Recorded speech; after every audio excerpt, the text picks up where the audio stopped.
নিচের দিকে অনেকগুলো এনিমি কোপাকুপি লাগছে, পাথরের উপর উঠা দেখি কয়েকটা কিল চুরি করতে পারি নাকি। আর এনিমিগুলো দৌড়ে দৌড়ে যাইতেছে, একটা ডাউনটার আগে ক্লিয়ার করে নিতে হবে, নাহলে রিভাইভ দিয়ে দিলে সমস্যা। যা কিল ক্লিয়ার হয়ে গেছে, এখন সামনের দিকে যাই। চলো ভাই।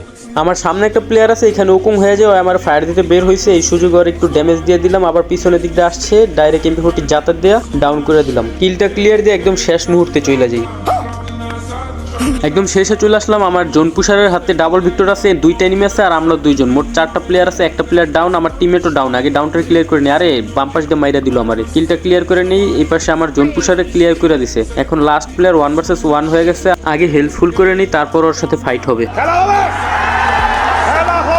এদিকে এনিমির কাছে থমসং আছে আর আমার কাছে MP40। ম্যাচ তো ইজি ভুইয়া, একটু ওয়াল মাইরা নেই, ওর এক জায়গায় মাইরা দিতে হইব। ওই পিছন দিয়ে ঘুরে আসতেছে, একটা ডজ দিয়ে ওর উপরে অ্যাটাক। আর ম্যাচটা এই হলো ভুইয়া। যারা যারা চ্যানেলে নতুন সবাই সাবস্ক্রাইব করে দাও। আজকের মতো টাটা।